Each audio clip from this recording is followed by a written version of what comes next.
Tuhan, amin. Dengan kita menari buat Tuhan itu namanya kita menerima sukacita dari Tuhan, amin. Biarlah itu yang menjadi panduan hidup kita. Suka-sukamu Tuhan itu berarti kita mau ambil komitmen, kita mau mengiring Tuhan setiap hari. Kami mau mengiringmu Tuhan. Untuk selamanya kami mau mengiringmu. Apapun yang terjadi dalam hidup kami, suka-sukamu Tuhan. Karena kami percaya rancangan terbaik hanya dalam Yesus.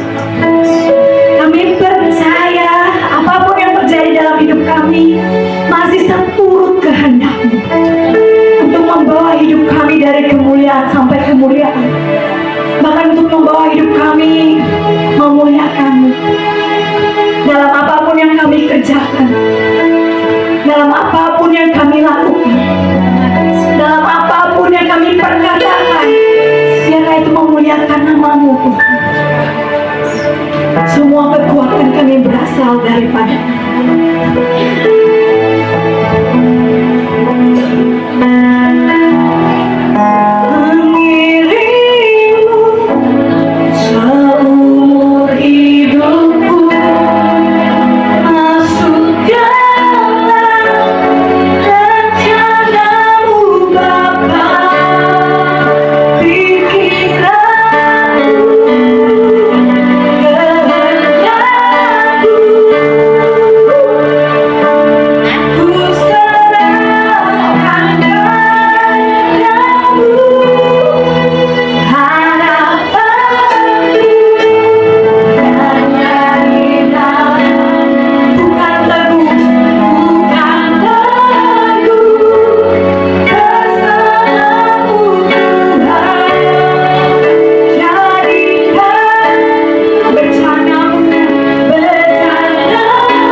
Bapak Ibu Tuhan, kita bersatu dalam doa. Segala puji dan syukur ya Tuhan, terima kasih atas kebaikan Tuhan kepada kami. Terima kasih ya Bapak, pada malam hari ini Tuhan, Engkau berikan kami hari yang cerah, sehingga kami boleh berkumpul di tempat ini Tuhan, di rumah-Mu ya Bapak.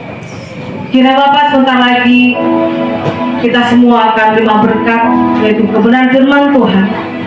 Berkati hamba-Mu yang menyampaikan firman Tuhan, berkati bagi yang mendengarkan.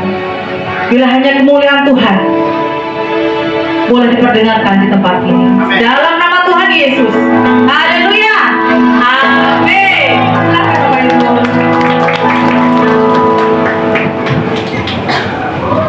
Shalom. Shalom. Puji Tuhan. Haleluya. Bawang Tuhan, luar biasa pada malam hari ini. Tuhan Yesus baik. Dan sebelumnya saya mau ucapkan terima kasih untuk Bapak pendeta kita yang luar biasa dan Ibu yang sudah mengundang saya datang di tempat ini, yaitu tentunya untuk memuliakan Tuhan bersama-sama. Amin. Bapak Tuhan, saya ingin memperkenalkan diri terlebih dahulu. Tahu nggak Bapak Ibu, pada malam hari ini kita beribadah bersama dengan saya. Apa yang sudah tahu Bapak Ibu siapa saya? Belum? Tak kenal maka tak? Baik Bapak Ibu, perkenalkan, nama saya adalah Ibu Diana. Asal saya aslinya dari Sampang, Madura. Saya orang Madura Bapak Ibu. Loh, nanti nanya, ibadah orang Madura ada di depan saya. Saya bukan orang Madura yang ada di Kalimantan sebelumnya. Saya ke Kalimantan 2014. Itu pun karena Tuhannya orang Kristen. Haleluya. Amin. Nah, Bapak Ibu, saya sebelum tahun 2014 tidak pernah dan tidak memiliki keluarga yang ada di Kalimantan. Jadi murni 100% karena Tuhannya orang Kristen. Nah, kok bisa orang Sampang, Madura, kok bisa jadi orang Kristen dan sampai menjadi seorang gembala? Bapak Ibu, luar biasanya Tuhan Yesus. Berikan pujian terlebih dahulu. Saya terlahir dari Islam, papa mama saya. Kesaksian sedikit boleh? Boleh. Karena kenapa? Karena kesaksian ini memberikan kita kekuatan di dalam Tuhan. Ya. Kenapa kok bisa saya jadi orang Kristen? Kok bisa disuruh orang Kristen ke tempat ini? Nah, ceritanya Bapak Ibu, papa mama saya terlahir dari Madura dan tidak pernah punya keluarga di sini. Tentunya Anda bertanya-tanya, kok bisa sampai jadi orang Kristen, sampai jadi gembala? Ya itu, karena Mbak, nah yang sibuk lagi pegang handphone, bacakan firman Tuhan di Lukas pasal 1 ayat 37. Nah, pakai baju hitam. Ayo bantu saya satu. Lukas 1 pasal 1 ayat 37. Bacakan di depan sini. Biar yang di belakang tuh, di tenda di belakang itu, di luar tuh banyak. Biar mendengar. Nah.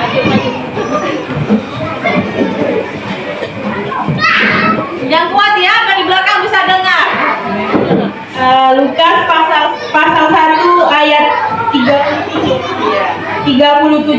Sebab bagi Allah tidak ada yang mustahil. Amin. Amin. Betul Bapak Ibu? Berarti firman Tuhan dinyatakan pada malam hari ini. Amin. Amin. Kenapa saya katakan sebab bagi Allah tidak ada yang mustahil? Kok bisa? Saya dari orang yang latar belakang dari Islam, rumah saya di sebelah pondok pesantren ya, terbesar malahan terbaik di Sampang Madura. Kok bisa jadi orang Kristen? Nah, ceritanya Bapak Ibu, saya akan mempersingkat cerita saja ya. Saya dulu pernah sakit. Saya dulu seorang guru dan saya memiliki suami polisi. Nah, kalau udah menyinggung masalah polisi, nggak mungkin dong saya kesaksiannya bohong-bohong, betul nggak? Kalau bohong-bohong ini nanti ada di YouTube, ada di TikTok saya, ada di Facebook. Nah, kalau saya bohong, nanti ini kelentong tentang Madura, ini tangkap Bapak Ibu. Karena saya berkesaksian, kita anak Tuhan kalau sudah bertobat tidak boleh berbohong. Kita ini anak yang terang. Jadilah terang, jadilah berkat. Nah, Bapak Ibu, setelah saya menikah dengan seorang polisi, dulu punya anak satu, dan saya masih tinggal di Sampang nih, masih di Pulau Madura. Ya. Sebelum saya mendapatkan mujizat dari Tuhannya orang Kristen. Kenapa saya katakan Tuhannya orang Kristen? Saya dulu nggak tahu nyebutnya Tuhan Yesus. Ya, teman-teman saya dulu kalau udah Kristen saya nggak mau berteman. Jadi saya nggak tahu. Maka saya katakan Tuhannya orang Kristen ya Tuhannya orang Kristen, bukan Tuhan Yesus. Dulu. Nah, setelah itu Bapak Ibu, saya melahirkan anak satu, dulunya laki-laki. Kurang lebih anak saya umur setahun lebih, hampir 2 tahunan gitulah ya. Saya terkena penyakit infeksi kandungan akut. Jadi sakitnya itu perut saya kembung, perut bagian bawah saya sakit, rasanya nyaman Bu. Kayak orang mau melahirkan waktu pembukaan itu loh. Gimana rasanya Ibu baju oranye sama baju putih, enak enggak Bu? Nyaman? Nyaman nggak ya? Tak bisa tidur, tak bisa makan ya Bu ya? Mimpi pun tak bisa Bu. Karena gini, kenapa saya katakan mimpi tak bisa? Udah enak-enak tidur ngantuk berat, sakit gitu kan. Dan itu berlangsung udah setahun lebih, sampai saya kurus Bu. Nah, dulu saya Bu tidak segemoy gini. Dulu di antara tinggi saya 165, BB saya itu 45. Kutilan Bu ya. Kurus tinggi, asing. Ketawa lalu mbaknya. Dan di situ Bapak Ibu, saya sakit, saya sudah berobat, sampai saya ke rumah sakit Bayangkara, sampai saya ke klinik dokter kandungan, sampai dikorek dari bawah, atau dari bawah ya, Pak, Bapak nggak punya. Jadi dibersihkan ya, dibersihkan, dikasih obat dari bawah, ya kan, terus diminum obat. Pokoknya semua saya lakukan untuk kesembuhan, tapi tidak ada. Sampai waktu itu, saya ini kesaksian pribadi saya ya Bapak Ibu ya. Saya kesaksian pribadi saya tanpa saya menyinggung yang di sebelah. Ngerti kan di sebelah? Tanpa menyinggung agama saya sebelumnya. Ini kesaksian pribadi saya. Ya. Saya sudah sholat, saya sudah ngaji, saya sudah tahajud, ya semua saya lakukan. Tapi waktu itu tidak ada kesembuhan. Nah, akhirnya Bapak Ibu, saya kalau orang sudah sakit, udah berobat, udah berdoa, nggak sembuh, apa yang dirasakan Bu? Pasrah. Benar nggak Bu? Iya. Pasrah. Nah, bahasa kerennya sampai ke orang pintar pun datang. Padahal guru, tapi datang ke orang pintar.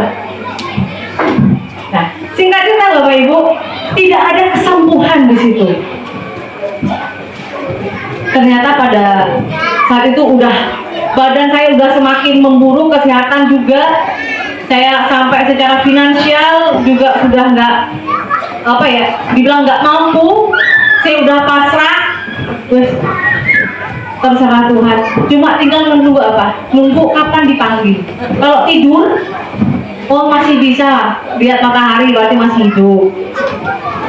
Karena waktu itu mau mandi Bapak Ibu, mau mandi, mau ke WC atau apa, itu udah keluar cairan Bapak Ibu, banyak sekali. Kalau tidur Saya itu harus pakai lampin, saya juga pakai pembalut. Sakitnya minta ampun dan tidak bisa berhubungan atau melayani suami. Nah, di situ Bapak Ibu, saya merasa bahwa aduh, orang lapar mati ya. Udah rasanya udah mau mati. Berdoa, tapi nggak ada kesembuhan. Disitulah Bapak Ibu, pada suatu malam saya mimpi. Awalnya mimpi sebelum bertemu. Nah, awalnya mimpi. Saya mimpi yaitu saya dibawa oleh sosok berjubah putih, bercahaya. Saya lihat mukanya nggak bisa saya lihat. Yang pasti saya merasakan dipeganglah tangan saya ini, dibawa ke suatu tempat. Diperlihatkanlah saya itu melihat banyak sekali orang disiksa. Banyak, bermacam-macam. Ada yang dimasukkan ke seperti cairan yang panas, seperti kayak lahar gitu Bapak Ibu ya, kayak gunung meletus itu. Jadi orang tuh hancur. Ada yang dipukul sampai hancur. Orang tuh berteriak-teriak, ampuni saya Tuhan, ampuni saya Tuhan. Saya tanya, ini tempat apa? Tidak ada jawaban. Karena saya merasa ketakutan Bapak Ibu. Saya mau kabur. Tapi semakin saya mau kabur, tangan saya semakin sakit dipegang. Dan saya bilang, saya nggak mau di tempat ini. Saya mau ke tempat yang indah, yang nyaman. Saya nggak mau lihat orang-orang seperti ini. Dibawalah, tidak ada jawaban sepatah kata pun, tidak ada. Waktu itu, lalu saya dibawa ke sebuah tempat. Tempat itu saya dibawa ke sebuah taman yang indah banget, sejuk, banyak bunga-bunganya, indah pokoknya Bapak Ibu. Saya bilang, nah di sini saya mau. Apa jawabannya sosok berjubah putih itu Bapak Ibu? Pilihlah jalan kebenaranmu. Saya bangun. Loh, apa maksudnya ya? Kok pilih jalan kebenaranmu? Awalnya satu kali saya nggak percaya. Saya anggap itu sebagai bunga tidur. Besoknya lagi saya mimpi yang sama. Dan saya bilang dengan suami saya Bapak Ibu, Pak, ada orang Korea yang tarik setan. Saya katakan ke saya, kayaknya aku didatengin setan deh. Saya bisa nggak percaya kalau itu Tuhannya orang itu. Tidak ada sedikit pun pemikiran saya kalau yang datang kepada saya itu adalah Tuhannya orang bisa. Tapi saya bilang, kayak saya didatengin setan deh. Saya mimpi ini terus deh.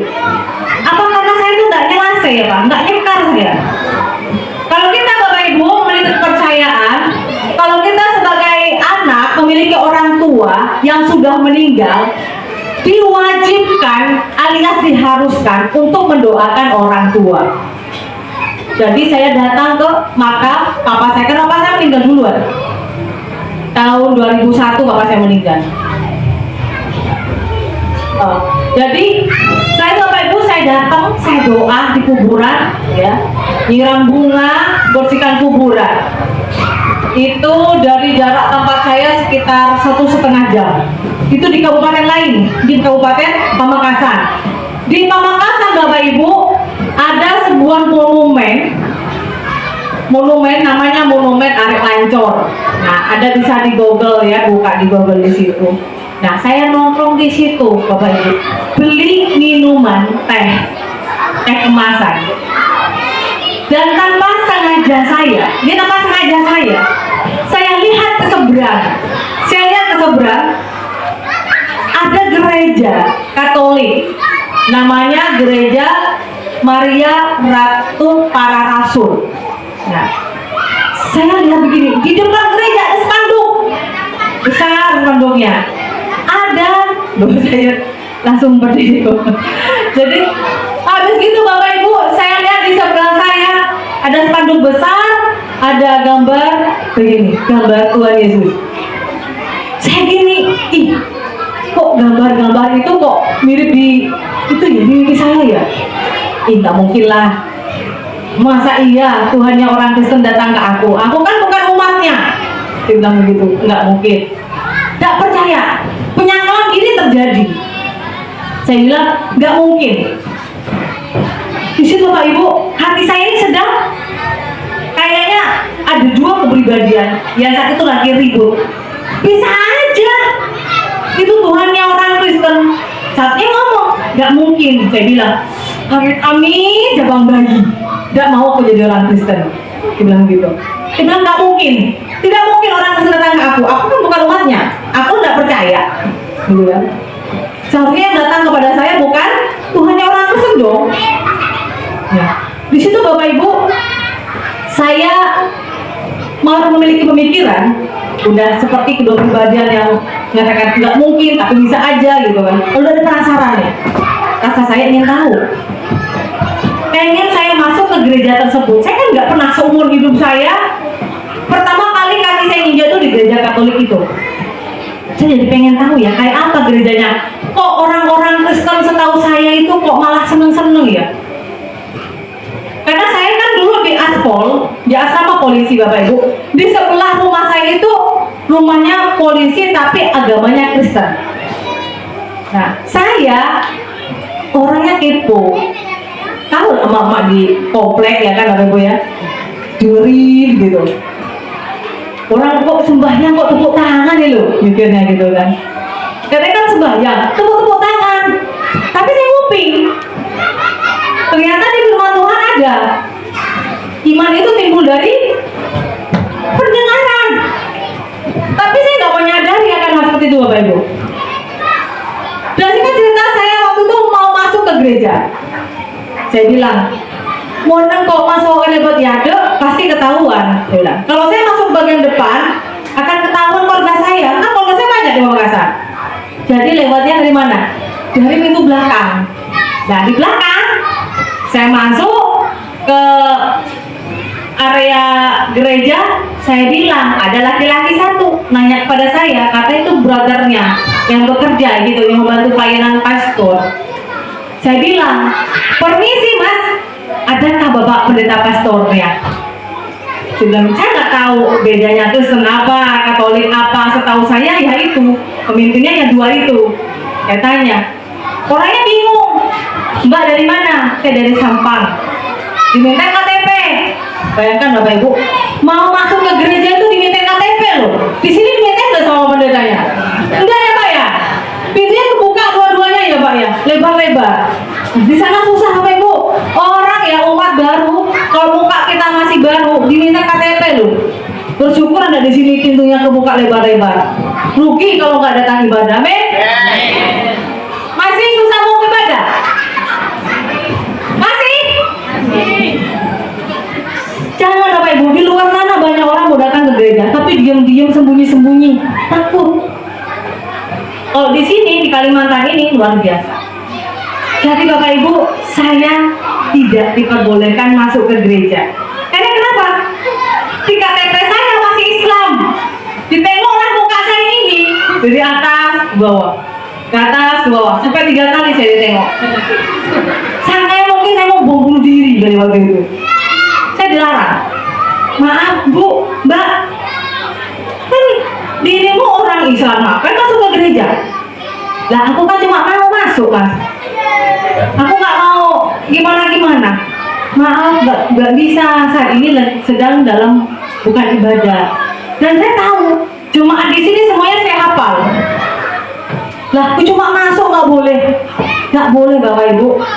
Tapi di situ saya disuruh kembali, asalkan saya harus belajar doa Bapa Kami. Udah hafalin doa Bapa Kami, suruh doa Salam Maria. Apa itu? Nggak tahu saya. Akhirnya saya minta buku panduan. Kalau Mbak hafal 1 minggu balik lagi ke sini. Saya katakan iya, karena saya penasaran. Seminggu lagi saya datang dengan PD-nya, tapi tidak menghafal. Saya bilang, Mas, aku datang mau masuk ke gereja. Mana bukunya? Buku panduan ya dikasih. Coba doa Bapak Kami. Bapak Kami ada di surga. Apa lagi ya? Lupa aku. Loh, kok nggak hafal? Iya nggak hafal. Ya udah kalau gitu Salam Maria. Udah hafal juga. Terus bagaimana 1 minggu? Kok nggak bisa hafal? Lalu saya marah Bapak Ibu. Mas, aku ini datang cuma mau lihat gereja, bukan aku disuruh jadi Kristen ya. Kamu ini nggak boleh maksa aku mas. Aku Bapak Ibu. Aku nih siap polisi loh. Kok aku disuruh menghafal doa Bapak kami, Salam Maria juga? Apa itu? Jangan ya Mas, yang maksa aku jadi orang Kristen. Nggak boleh itu Mas. Saya ini juga guru Mas. Akhirnya maklum lah Bapak Ibu. Kalau yang brothernya itu orang NTT kalah ngomong sama orang perempuan Madura. Kalah ngomong, gitu. Tahu kan kalau orang Madura ngomong gimana? Ya Mbak? Iya, pasti punya pacar sama Madura ya. Kalah merepeknya Bapak Ibu. Artinya bilang begini, oke lah kalau begitu, tapi semua barang-barangnya gak usah dibawa ya, ditinggalkan.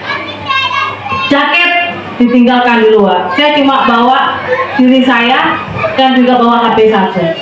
Nah, jadi Bapak Ibu, waktu masuk ke depan, pintu depan, di sebelahnya ini ada seperti wastafel atau katanya orang itu, sebelumnya saya nggak tahu sih, itu katanya air kudus ya.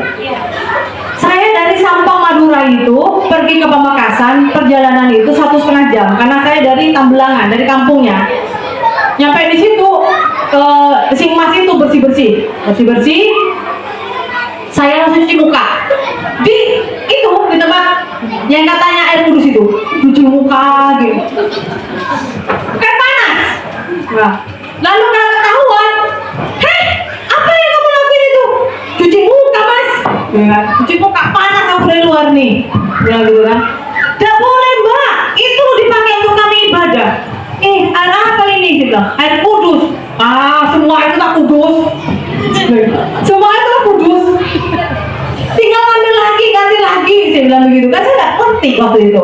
Tanpa saya maksudnya untuk menghina atau apa, masa gak ngerti. Saya bilang, semua air itu suci. Semua itu air itu kudus. Saya bilang begitu kan. Dikasih tak, jangan Mbak, ini untuk ibadah. Ingat ya, janji kalau mau masuk ke gereja kami, jangan pegang apa-apa.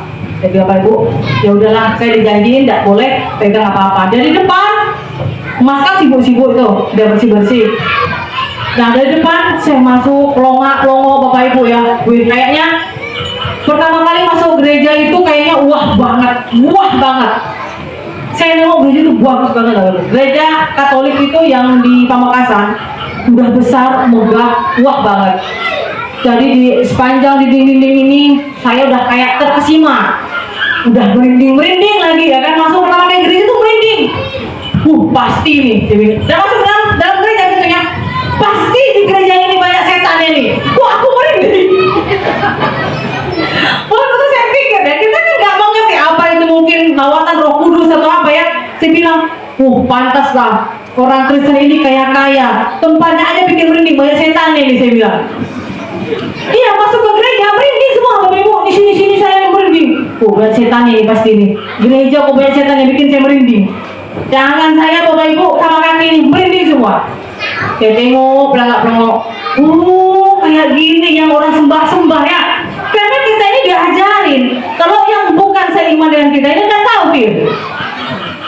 Jadi saya pemikir waktu itu, pantas ya orang Kristen itu kaya-kaya disembahnya ini. Saling disembah-sembah, semua disembah-sembah. Sampai akhirnya kaki saya naik ke altar seperti ini Bapak Ibu, ada altarnya. Nah, saya nengok begini, saya diteriakin dari bawah sama si Mas itu. Turun Pak, turun. Emang kenapa turun? Itu tempatnya Romo, hanya orang suci yang bisa naik ke sini. Mas, aku juga suci Mas. Mana ada orang aku berdosa? Semua suci kan? Tinggal saya suci Mas. Nggak boleh Mbak, hanya Romo. Turun nggak turun? Orangnya tuh marah banget. Saya bilang, dibilang hanya orang suci. Memangnya hanya pastornya doang yang suci? Aku juga suci. Bilang gitu, namanya orang degil kan. Akhirnya saya dibilang, udah kalau gitu kita keluar. Mbak ini ada aja yang dibikin-bikin. Kita nggak tahu gitu. Saya bilang gini, tempat yang banyak setannya gini susah banget mau masuk. Saya bilang, tangan saya merinding, kaki merinding semua. Udah kita masuk. Ayo Mbak, saya bawa ke Gua Maria aja. Apa lagi Gua Maria? Saya nggak boleh dibawa keluar loh itu. Keluar, saya dibawa ke Gua Maria. Nah di situ saya pikir, ini Mbak, Gua Maria ini dibikin sama orang Bali, katanya. Habis kalau nggak salah saya ingat tuh 500 juta. Saya bilang begini, orang tuh edan ya, mau bikin segua kayak gini sampai ratusan juta ya. Memang dasar orang kafir, saya bilang begitu. Pokoknya wis, saya bilang pantas ya orang kafir itu kaya-kaya. Ini semuanya kayak gini semua. Masuk ke gereja aja saya bilang merinding. Nah, tapi Bapak Ibu pulang dari situ, saya ingat terus nih. Kok ada keinginan saya pengen ke gereja lagi ya? Ada keinginan gitu. Saya sampai tanya sama temen, kalau kita ini, kita punya kitab ini kan Al-Quran. Kalau di Kristen apa? Namanya Alkitab. Beli di mana? Gak tahu ya. Saya tanya lagi, banyak lagi pemakasan nggak Bu? Mas, aku pengen punya Alkitab. Di mana aku bisa beli? Maaf Mbak, kami di sini jemaat tidak semuanya bisa membawa Alkitab. Hanya Romo yang pelayanan yang bisa membawa. Saya bilang, aku kalau gitu beli aja Mas. Maaf nggak bisa. Saya bilang begini, susah sekali ya jadi orang Kristen ya. Alkitab nggak boleh pegang Mas. Pokoknya banyak protes Bapak Ibu. Disitulah. Tapi semakin saya dipersulit, semakin saya pengen, keinginan saya pengen belajar, pengen tahu. Waktu itu masih ada komputer ya, komputer masih tabung itu di rumah, saya browsing. Kalau enggak lagi lelet sinyalnya, nah saya pergi ke, waktu itu masih ada warnet Bapak Ibu ya, nah, masih jaya-jaya warnet kayak kali gitu. Dan di situ Bapak Ibu, saya buka Facebook. Saya punya teman, tak cari di Facebook, temanku yang kafir itu yang mana? Yang kafir, yang entah Kristen, entah Katolik, pokoknya agama itu. Saya bilang, saya chat, Mas, boleh nggak aku minta Alkitabmu? Ditanya, loh kamu kan orang Islam, ngapain minta Alkitabku? Pokoknya aku minta Mas, kalau nggak gitu aku bayar.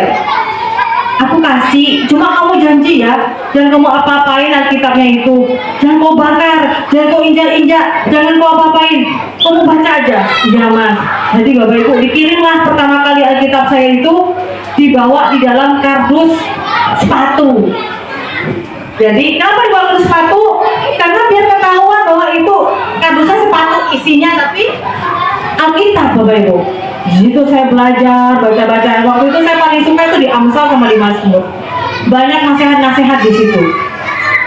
Dan saya Bapak Ibu merasa senang, sukacita. Dan suatu saat, di saat waktu saya sakit saya kambuh nih, saat sakit saya kambuh, tengah malam Bapak Ibu, udah susah tidur, seharian nggak bisa tidur karena nahan sakit. Tengah malam sekitar jam 12, jam 1 atau jam 2 begitu, saya terbangun oleh apa? Anginnya itu dingin ke muka saya, kayak ditiup angin dingin. Saya buka mata saya, ada sosok berjubah putih itu begini Bapak Ibu. Saya bilang, saya mau begini, mau teriak, maksudnya mau hantu, gitu loh. Saya pikir itu bukan Tuhannya orang Kristen, tapi saya pikir itu adalah hantu. Nah, jadi saya kabur Bapak Ibu. Setelah sosok itu hilang, saya lari karena di polsek, suami saya kan dinas di polsek sebagai reserse ya. Suami saya di samping kantor kan biasanya jaga. Saya lari Bapak Ibu. Udah bayangkan itu hilang, saya baru bisa ngomong, bisa teriak, bisa lari. Waktu ada sosok itu nampak, saya nggak bisa ngapa-ngapain. Mau teriak nggak bisa, nggak ada suara saya. Maksud saya mau saya panggil suami, saya bilang ada hantu. Saya pikir ada hantu Bapak Ibu. Tetapi dalam pikiran saya Bapak Ibu, kok sosok itu, hantu itu kok sama ya? Kok yang ada di spanduknya di gereja itu ya? Nah disitulah ada sebuah pergumulan, ada banyak pertanyaan dalam hati saya yang saya katakan, masa iya sih Tuhannya orang Kristen? Itu yang saya tanyakan dulu dalam hati saya, masa sih? Gak mungkin lah Tuhannya orang Kristen. Waktu itu saya lakukan kambuh lagi, kan ini sakit-sakitan Bapak Ibu ya, saya mau sembuh waktu itu. Lalu saya bilang begini, Tuhannya orang Kristen, jika memang benar Tuhannya orang Kristen itu ada, sembuhkan saya, maka saya akan percaya. Tapi saya yakin tidak mungkin saya sembuh. Saya waktu itu bukan orang percaya kepada Tuhannya orang Kristen, bukan percaya pada Tuhan Yesus, tapi nggak mungkin Tuhannya orang Kristen bisa menyembuhkan saya. Lah dokter aja loh, di rumah sakit Bayangkara, klinik yang paling besar di Sampang sana, nggak bisa nyembuhin saya. Kok cuma hanya bayang-bayang itu yang ada yang bisa menyembuhkan saya? Kan nggak mungkin. Saya bilang Bapak Ibu, jika memang benar Tuhannya orang tersebut ada, sembuhkan saya. Tapi saya yakin itu tidak akan mungkin. Tapi setelah sehari, seminggu, sebulan, cairan yang biasanya keluar Bapak Ibu, biasa saya bawa pakai pembalut itu yang dulu ada merek Heres ya, emak-emak tahu pembalut kayak Heres itu yang tebal yang putih, zaman dulu kan ada Mak ya. Kalau sekarang udah nggak ada ya Mak ya, nggak ada. Sekarang tuh banyak yang bersayap Bu, kalau dulu nggak ada sayapnya. Nah waktu itu saya pakai sehari bisa 5, pokoknya 50 itu 50 lembar itu bisa habis 4 hari 5 hari, nggak sampai seminggu udah habis. Lain dengan sarung-sarungnya sebagai lampin. Tapi setelah saya mengatakan hal seperti itu, jika memang benar Tuhannya orang tersebut ada, sembuhkan saya, maka saya percaya disitulah ada kesembuhan terjadi Bapak Ibu. Tapi waktu itu saya belum percaya Pak Pendeta, belum. Saya bilang gini dengan suami saya, Pak, curang perut aku nggak sakit boleh Pak, kayaknya perut aku nggak sakit lagi Pak. Ya udah kalau gitu kita periksa yuk ke dokter. Di USG Bapak Ibu kan ada di dokter penyakit kandungan itu, terlihat kan kalau rahim sakit atau apa, tidak ada apa-apanya di rahim kita. Dokternya aja kaget, ditanya, ibu minum jamu apa atau obat apa? Saya bilang nggak ada. Dokter bilang, ibu ini bagus loh Bu, rahim ibu udah bagus loh, udah nggak rasa sakit lagi kan? Nggak ada Pak. Sepanjang jalan saya berpikir begini, kan pakai mobil patroli Bapak Ibu ya, dulu masih mobil kayak Kijang itu yang ada tempat duduknya di belakang. Saya berpikir begini, tidak mungkin lah Tuhan orang Kristen yang nyembuhin saya, paling kebetulan aja. Lalu saya ingat dokter tuh pernah bilang dengan saya, kalau saya itu tidak akan bisa punya anak karena rahim saya itu rusak. Karena penyakit saya kemarin itu Bapak Ibu, rahim saya itu rusak sampai berlendir-lendir air apa kayak darah itu juga ada, darah putih ada juga. Pokoknya sakit saya itu luar biasa. Tetapi saya ingat dokter bilang, ibu kalau tidak diangkat kandungannya, rahimnya, ibu bisa akan kehilangan nyawa. Harus diangkat rahimnya. Tapi saya sembuh kan? Saya bilang begini, saya nggak percaya kalau Tuhannya orang Kristen sembuhkan saya. Saya minta bukti Tuhannya orang Kristen. Jika memang benar kesembuhan saya ini dapat dari Tuhannya orang Kristen, saya mau punya anak. Anak saya pertama kan laki-laki Ibu ya. Tentunya kalau orang punya anak laki-laki maunya punya anak apa? Perempuan ya kan? Saya bilang, saya mau punya anak tapi anak saya harus perempuan. Maka saya akan percaya jika yang menyembuhkan saya adalah Tuhannya orang Kristen. Nah, singkat cerita Bapak Ibu, beberapa bulan kemudian saya itu merasa perut saya sakit sekali, keras. Saya bilang dengan suami saya, Pak, perut saya ini Pak keras. Aku nih kerja kayak apa Bapak Ibu yang cepat sakit perut saya ini.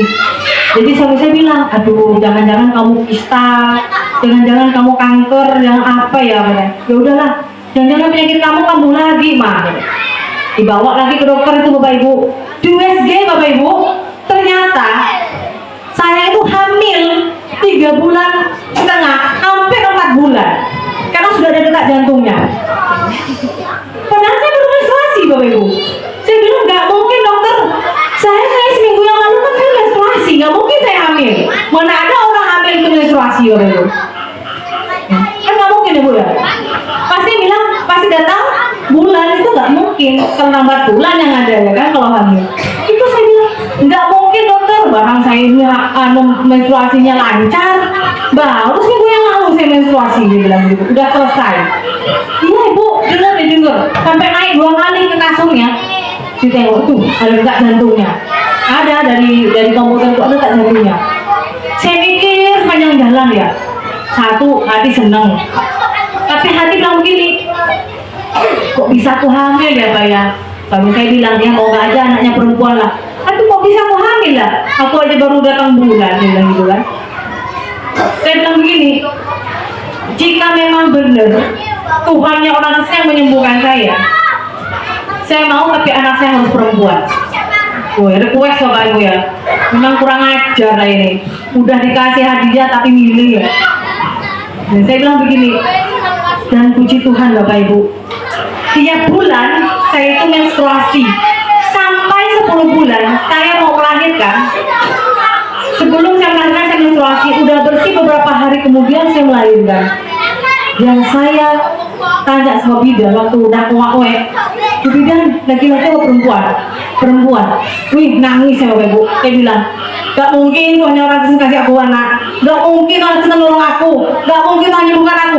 Ada sebuah pertentangan. Saya bilang gak mungkin. Padahal waktu itu setelah saya meminta bukti kepada Tuhan yang Kristen, saya nggak minum obat dulu. Saya nggak minum obat.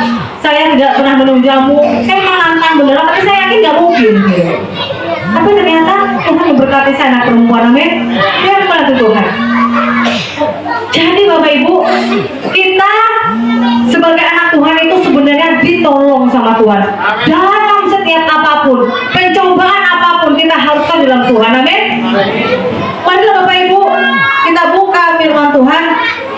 Itu adalah kesaksian dari saya bagaimana kebaikan-kebaikan Tuhan di dalam hidup kita.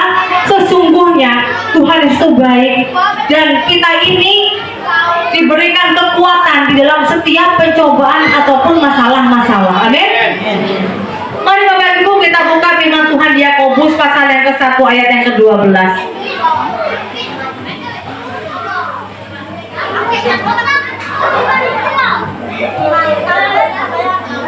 Yakobus pasal yang ke-1 ayat ke-12. Udah ketemu dekisnya. Silakan Bu Kesia.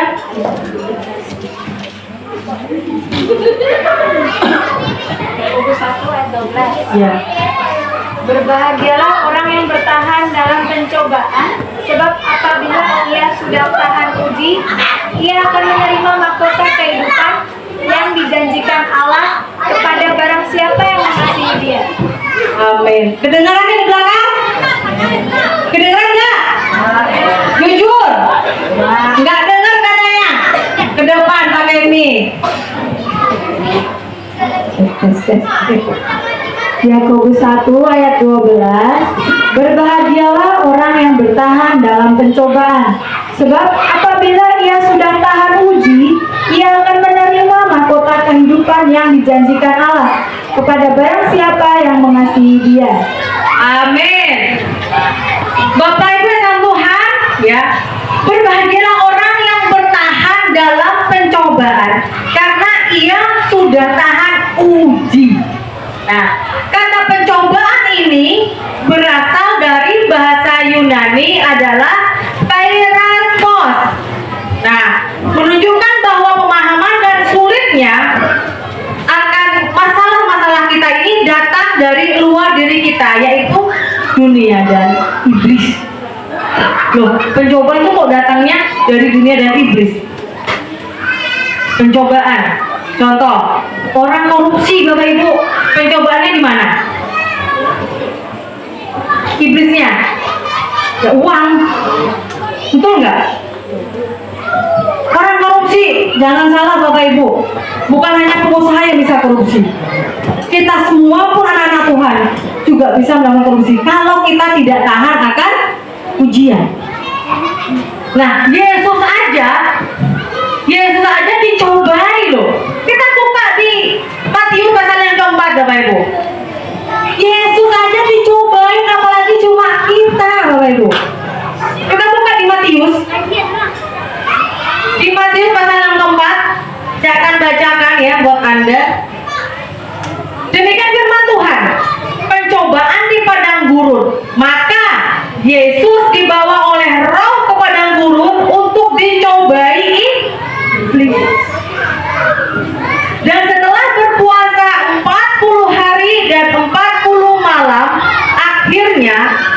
sabarlah Yesus. Berapa hari puasa Bapak Ibu? Kita 1 hari bisa puasa? 2 hari? 2 hari kayaknya ada kupu-kupu ya Bu. Lalu di sini ada beduk. Tapi Yesus bisa puasa selama 40 hari. Lalu datanglah si pencoba itu dan berkata kepadanya, jika engkau anak Allah, perintahkanlah supaya batu-batu ini menjadi roti. Nah, ayat yang keempat. Tetapi Yesus menjawab, ada tertulis, manusia hidup bukan dari roti saja, tetapi dari firman yang keluar dari mulut Allah. Berarti kita anak Tuhan hidup bukan dari roti saja, tapi dari firman Tuhan. Saya jadi Kristen, Bapak Ibu, ditanya sama saudara saya di Madura, oh dek, lek, bemayangan babi gini. Kamu udah pernah makan babi? Di Kalimantan pasti kau pernah makan babi. Jangankan babi, ular gue makan. Dia bilang, hah? Bener gak? Oh, ular makan ular, bukan orang Dayak tadi. Jadi saya bilang, bener gak dek, kamu pernah makan ular? Apalagi babi, ular aja saya makan. Kamu tahu gak? Katanya saudara saya. Katanya aku pernah dengar bahwa babi itu tempat dibuangnya setan ya? Iblis. Waktu mendoakan orang dibuang ke babi. Saya bilang begitu. Babi ku makan apalagi setan. Jadi Bapak Ibu, saudara saya begini, berarti kau makan apa aja? Ya iya, babi, setan, ya semuanya aku makan. Kalau kita nih jadi anak Tuhan, bukan makan minum aja, ya, tetapi apa yang keluar dari mulut kita.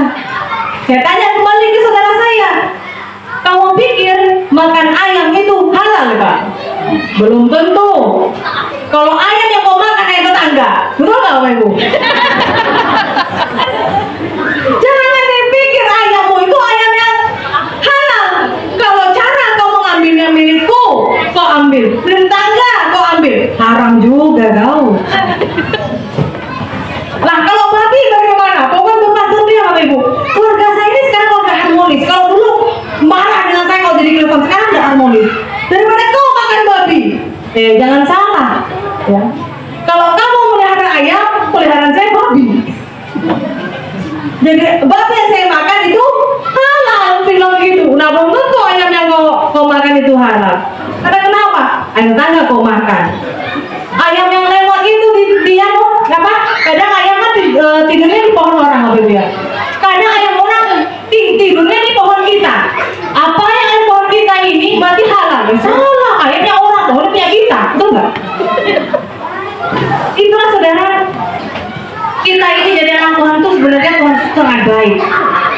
Tidak pernah yang namanya kita ini dibatas-batasi soal makan. Yang penting makanan itu yaitu makanan yang tidak membuat bahaya tubuh kita. Ya kayak mencuri kan bahaya. Kalau dipukul sama ibunya gimana? Apalagi hukum adat tuh. Kalau orang mencuri ayam tetangga ketahuan ayamnya berapa harganya, adatnya berapa, malunya bagaimana, betul nggak Bapak Ibu? Itulah Bapak Ibu. Pokoknya saya baru belajar ini di Kalimantan ini, ternyata adat itu lebih besar daripada ayamnya. Luar biasa Bapak Ibu ya. Dan di situ ternyata bahwa pencobaan itu juga tidak mengenal status sosial. Bapak Ibu, kenapa saya katakan pencobaan tidak mengenal status sosial? Pertama, saya pelayanan di Kubur Raya, lalu saya merintis pelayanan di Entiko. Pendeta di Entiko, salah satu pendeta di situ, dia mendapatkan uang kompensasi untuk gereja yang digusur ceritanya. yang ada di Prikin Endiko, ya. Di situ Bapak Ibu, saya dimintai untuk membantu pelayanan. Pendetanya aja korupsi, berarti kan tidak membagi sosial, betul nggak? Pendeta tahu firman Tuhan, tapi bisa korupsi. Apalagi kita hanya pejabat. Apalagi kita ini Bapak Ibu ya, Bapak nyindir, bahaya ini. Ya Pak, apalagi bukan pendeta tahu firman Tuhan bisa aja korupsi. Apalagi kita aja Pak jadi jemaat, betul nggak Pak? Kalau kita jadi jemaat selain korupsi itu korupsi apa? Korupsi waktu. Benar nggak? KKR jam 7 datang salah 8. Korupsi waktu, Bapak Ibu. Di sini saudara kaum Tuhan, kita banyak diajarkan oleh Bapak bahwa kita ini harus menang dalam setiap pencobaan. Nah, Retan, di sini bagaimana caranya agar kita sebagai anak Tuhan kita ini tidak kalah ataupun kita tidak menyerah dengan keadaan, saudara. Yang pertama, bagaimana agar kita menang dalam pencobaan? Kita simak betul-betul Bapak Ibu, biar pada malam hari ini firman Tuhan ini dan penguatan ini tidak lewat begitu saja. Bagaimana caranya agar kita menang dalam pencobaan, Bapak Ibu? Pertama, saya masuk ke Kalimantan Barat ini, pencobaan saya itu sangat banyak. Contoh, yang mau mendekat dengan saya itu banyak yang dari Islam. Wah, kau masuk ke agama kamu yang dulu aja, jangan kau jadi murtad. Nanti kalau kamu mau sama aku punya kebun sekian hektar, kerjaan aku PNS, siapa yang nggak tergiur? Tapi saya bilang enggak. Karena kenapa? Keselamatan itu lebih mahal dari apa yang Anda miliki. Amin. Ingat Bapak Ibu, sebanyak pun hartamu, seberapa pun hartamu, itu tidak akan bisa membeli keselamatan. Betul? Keselamatanmu yang hakiki adalah di dalam Tuhan Yesus. Jika saya aja disembuhkan, jika saya aja diselamatkan oleh Tuhan Yesus, apalagi kita semua yang ada di tempat ini yang sudah percaya kepada Tuhan. Amin. Yakin percaya Bapak Ibu. Ingat, iblis itu datang dengan berbagai macam cara. Ada yang karena sakit ekonomi, tahu ya Pak ya? Sakit mata pencaharian. Sakit apa? Kesehatan. Udah sakit sedikit, saya pernah diundang sama seseorang, ya sakit betul sampai dibawa ke Serian, nggak sembuh. Lalu saya lihat ada botol minuman, ada kertasnya. Dia bilang, ini air apa nih Kak? Kok ada kertasnya? Saya dapat dari si itu. Dia itu kan bukan kita seperti orang Kristen Kak, bukan, dia orang seberang. Saya begini, oh sudah sakit parah, kita orang Kristen mintanya ke orang seberang, macam mana pula itu? Terus apa yang doakannya? Tidak tahu ya, tadi kakak pergi ke situ, tidak dikasih surat ya, kertas itu loh, dimasukkan ke dalam air. Kertasnya ditulis pakai apa? Mendoakannya berapa virus itu? Pantas udah sembuh Kak. Virus yang lain aja masuk, betul nggak? Nah, kenapa nggak datang ke pendetamu, Mbak? Didoakan? Enggak. Nggak enak, aku takut merepotkan. Makanya aku telepon kakak, telepon saya. Takut merepotkan pendetanya, telepon saya. Katanya orang kakak bisa doakan lalu sembuh. Makanya aku mendingan ke kakak aja. Saya doakan Bapak Ibu. Ternyata orangnya itu sakit kena santet, ya. Beliau tuh punya toko besar, tapi sakitnya aneh-aneh. Setiap buka pintu tokonya, dia dapat paku berserakan loh, paku. Terus ibu itu sakit karena setiap hari itu mencium kayak bau bangkai. Tapi puji Tuhan, saya bilang begini, kakaknya itu, si ibu yang sakit itu nggak bisa bangun loh. Bangun, sakit Kak, mau bangun nggak? jangan aku dimarah. Gimana nggak dimarah? Memang kita berdoa dalam nama Yesus, kita mungkin. Bener nggak? Tadi dia bilang, kalau mau sembuh, bangun, kita doa. Ayo kata, tutup pokoknya. Kak, aku nih sakit tapi dimarahin. Ya iyalah, mau doakan, masa mau doakan iblis yang masuk ke dalam dirimu itu aku harus kayak Hello Kitty? Nggak mungkin. Tutup, langsung ditutup. Naik ke atas, ngos-ngosan. Aku nggak mampu. Naik. Bukan? Ibu takut lari pulang lari. Karena gini Bapak Ibu ya, ada nggak kita mau berdoa dalam nama Yesus? Belum ada selesai berdoa, ketawa iblis ya. Orang takut iblis didoakan seperti itu, betul nggak? Saya katakan, kenapa kalau Anda melihat setiap pendeta, Bapak pendeta, Ibu pendeta, kalau berdoa dalam nama Yesus, pasti begitu, jangan dalam nama Yesus. Nggak ada. Jadi saya bilang naik, didoakan Bapak Ibu, bergetar, berkeringat, puji Tuhan, sembuh. Amin.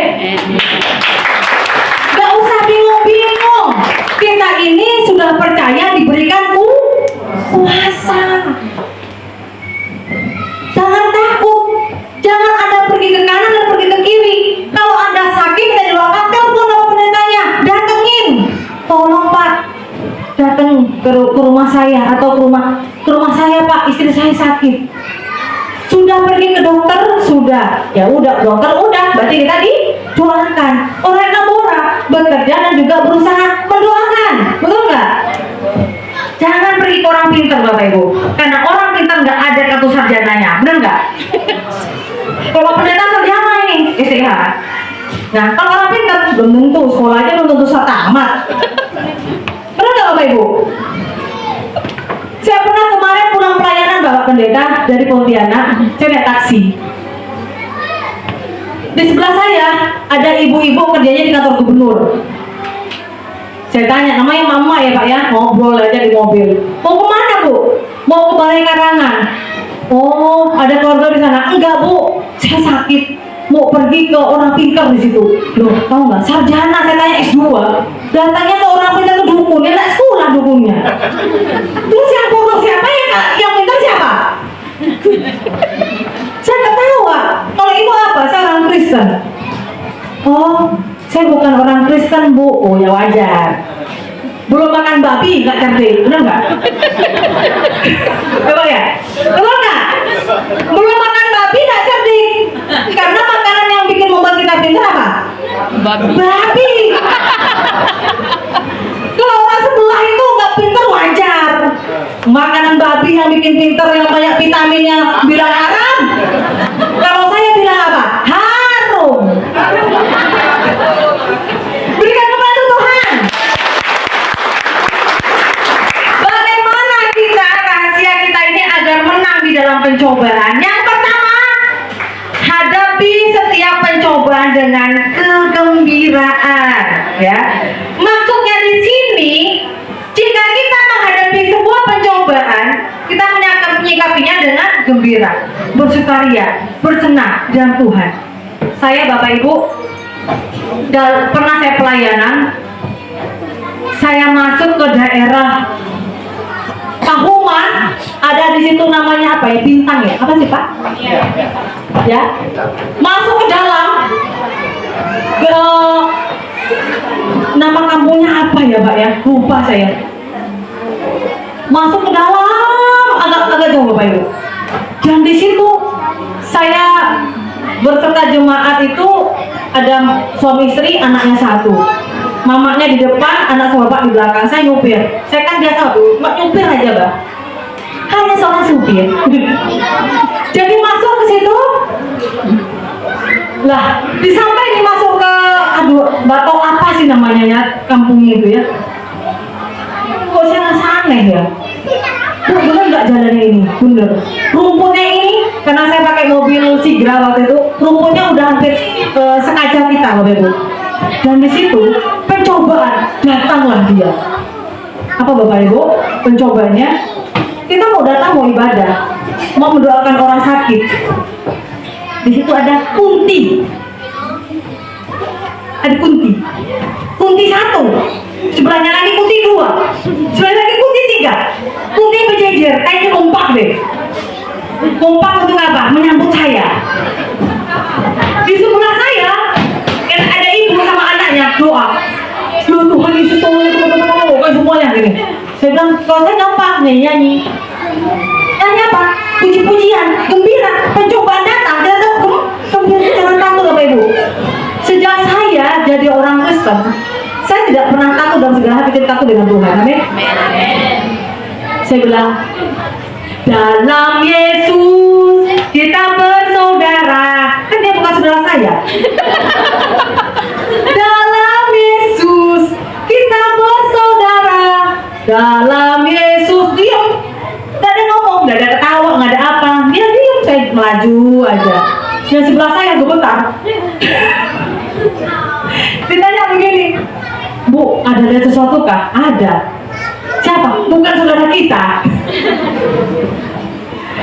Setelah itu Bapak Ibu, pagi-paginya mau pulang, ditanya, Ibu mau tahu nggak kenapa semalam itu kita melewati tempat yang aneh?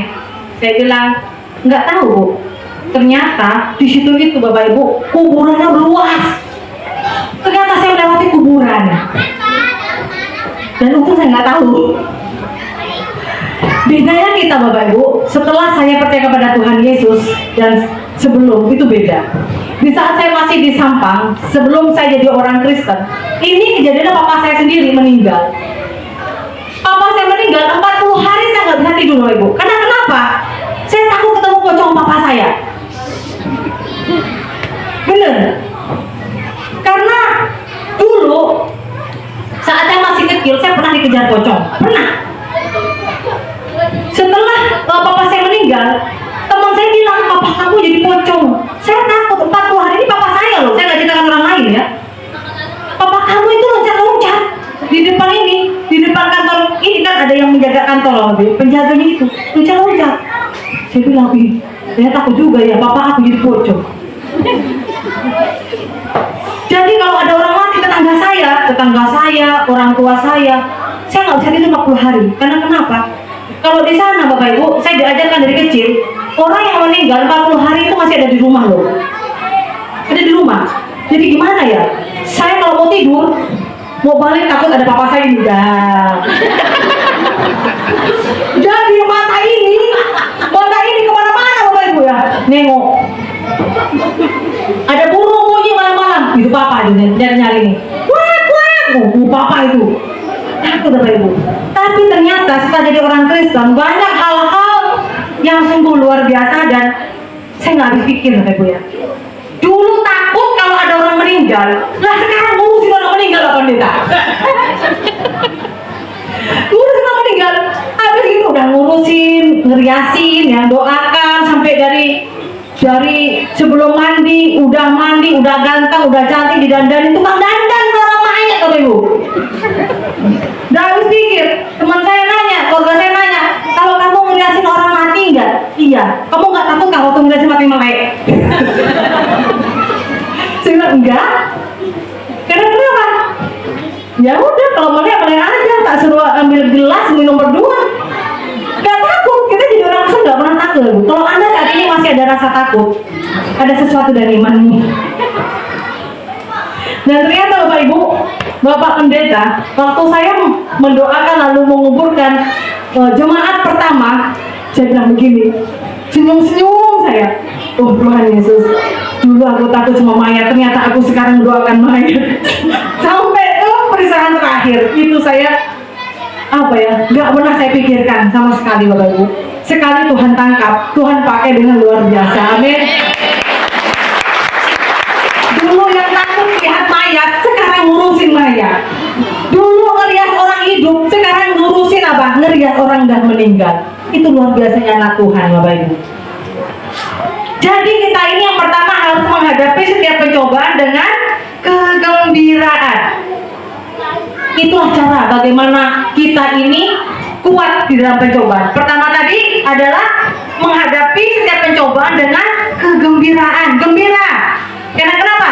Hati yang gembira adalah berat. Ya, yang kedua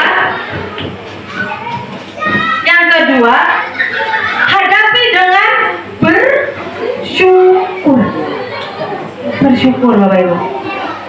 Kalau orang ya sakit, biasanya orang ini sakit ya kan? Nggak ada yang pernah nggak sakit Kak? Nggak ada. Yang nggak sakit itu hanya orang mati. Ada nggak orang yang sudah mati merasakan sakit? Aduh, nggak ada. Udah orang mati udah sehat ya Pak ya, udah sembuh selama-lamanya. Nah, yang kedua tadi itu Bu ya, hadapi setiap pencobaan itu dengan kegembiraan yang pertama. Kedua, hadapi dengan bersyukur. Bapak Ibu, pertama kali di Kalimantan, saya dibawa oleh Tuhannya orang Kristen atau Tuhan Yesus, itu nggak langsung jadi pendeta, nggak. Saya masih diproses. Saya dulu jadi guru di Madura. Di Kalimantan, sebelum saya jadi gembala, saya jadi pembantu. Bayangkan, Tuhan memproses saya. Sampai saya jualan sayur, pertamanya jualan sayur di daerah Balai Karangan. Jualan lalu Bapak Ibu, masukin ke karung, keliling ya, di kantong-kantong gitu loh. Misalnya waktu itu terong harganya 10.000, saya jadikan 3 kantong biar dapat 15.000. Saya muter-muter. Habis gitu teman saya ngajak, yuk kita kerja di Malaysia, di Serian, tapi jadi pembantu. Tapi selain jadi pembantu, saya bukan hanya kerja gitu doang, tapi saya pelayanan juga dan saya berdoa di gereja Kudus Fellowship di Serian. Di situ Bapak Ibu, saat jadi pembantu itulah pergolakan dalam hati saya. Saya gini, oh Tuhan, saya ini datang jauh-jauh dari Madura kok jadi pembantu ya Tuhan ya. Apa sih maunya Tuhan ini? Nangis ya Bapak Ibu. Kalau keluarga aku tahu saya jadi pembantu Tuhan, pasti malu. Tuh gara-gara murtad kamu jadi pembantu. Nah kan dosa kau. Di dunia aja udah sakit, apalagi nanti di akhirat masuk neraka kau, masuk jahanam kau. Saya bilang dengan keluarga saya yang ngomongin saya, kamu itu dek masuk ke Kristen jadi kafir, kamu tuh udah masuk ke neraka paling dalam, neraka jahanam. Saya tanya, pernahkah kamu mati sampai tahu neraka jahanam itu kayak apa? Diam dia. Ya iya, orang sudah tahu. Misalnya kita masuk Kristen, jadi Kristen, jadi orang kafir, masuk jadi masuk ke neraka jahanam, macam ya aja dah tahu neraka itu kayak apa. Maka saya bilang, yang pasti saya tidak akan bisa bertemu dengan kamu. Oh iyalah, nggak bakal ketemu. Iya, aku anak kegelapan. Oh enggak. Jadi Bapak Ibu, kita bersyukur jadi anak Tuhan. Amin. Amin. Jadi setiap apapun masalahmu hadapi dengan cara bersyukur. Yang ketiga, bertahan setiap pencobaan yang datang. Nah ini, apalagi kita jemaat, semakin kita jadi gembala ini semakin banyak pencobaannya ya Pak ya. Banyak sekali Bapak Ibu. Apalagi saya ini, dulu datangnya masih kere-kerenya dari Madura ke Kalimantan. Sekarang, Ibu Diana enak ya jadi orang Kristen ya. Dia nggak tahu prosesnya. Pernah jadi pembantu, ya. Pernah kita diusir. Bahkan saya pernah ada pelecehan. Saya pernah Bapak Ibu di Kalimantan ini sebelum jadi pendeta ini saya pernah mau diperkosa sama pendeta juga. Itu semuanya proses iman, ya. Setiap manusia itu bisa namanya dicobai oleh iblis, betul nggak? Siapa yang nggak terpesona ya Bu ya? Kan masih manis. Apalagi masih 8 tahun yang lalu, oh manis banget ya Bu ya. Sekarang kan udah langsung, dulu kan langsing Bu. Jadi itulah luar biasanya Bapak Ibu. Kita harus tetap bersyukur dalam setiap pencobaan. Hadapi pencobaan itu dengan kegembiraan. Yang kita ini yang terakhir adalah bertahan. Hanya orang yang bisa bertahan sampai akhir. Ku menutup mata, ku tetap setia menanti janjimu. Bukan hanya jadi Kristen saat ini, lo besok ikut pacarnya. Jadi meninggalkan Tuhan Yesus, itu yang banyak terjadi. Betul nggak Bu? Nah, hati-hati para gadis. Hai gadis, hati-hati. Ya. Karena kenapa? Kebanyakan anak gadis, misalnya dia jadi anak Tuhan, pelayanan, lalu ikutlah sama pacarnya, tolong kamu sayang aku, kau ikut aku. Ya mas, tenang aja, sawitku ada 100 hektar. Lupalah dengan Tuhan, betul nggak Pak? Banyak yang terjadi. Nah kalau nggak gitu diapain? Dimasuk angin. Gampang. Cara itu tuh gampang Bapak Ibu. Tapi kita mari jadi anak Tuhan harus bertahan dalam setiap pencobaan. Amin. Mau Anda sakit, mau Anda sehat, susah dan senang, sekali Yesus tetap Yesus. Amin. Berikan kepada Tuhan. Puji Tuhan Bapak Ibu. Kita sudah mendengarkan kebenaran firman Tuhan. Bagaimana kita sebagai anak Tuhan, kita kuat di dalam pencobaan. Amin. Kita yakin dan percaya, jika di dalam hatimu sudah ada iman, sudah ada Tuhan Yesus di situ, Anda yakin dan percaya, setiap apapun yang Anda hadapi, tanpa seizin Tuhan, tidak akan terjadi apa-apa. Amin. Pupuklah imanmu sampai akhir. Jangan takut yang sakit, Tuhan pasti akan sembuhkan. Yang punya masalah dan pergumulan, Tuhan pasti akan membuka jalan. Bawa semuanya ke dalam tangan kasih Tuhan. Berdoalah senantiasa. Amin.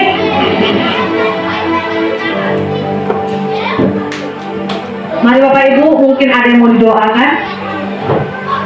Silakan maju ke depan. Bagi yang mau didoakan, silakan maju ke depan, kita bisa mendoakan bersama-sama.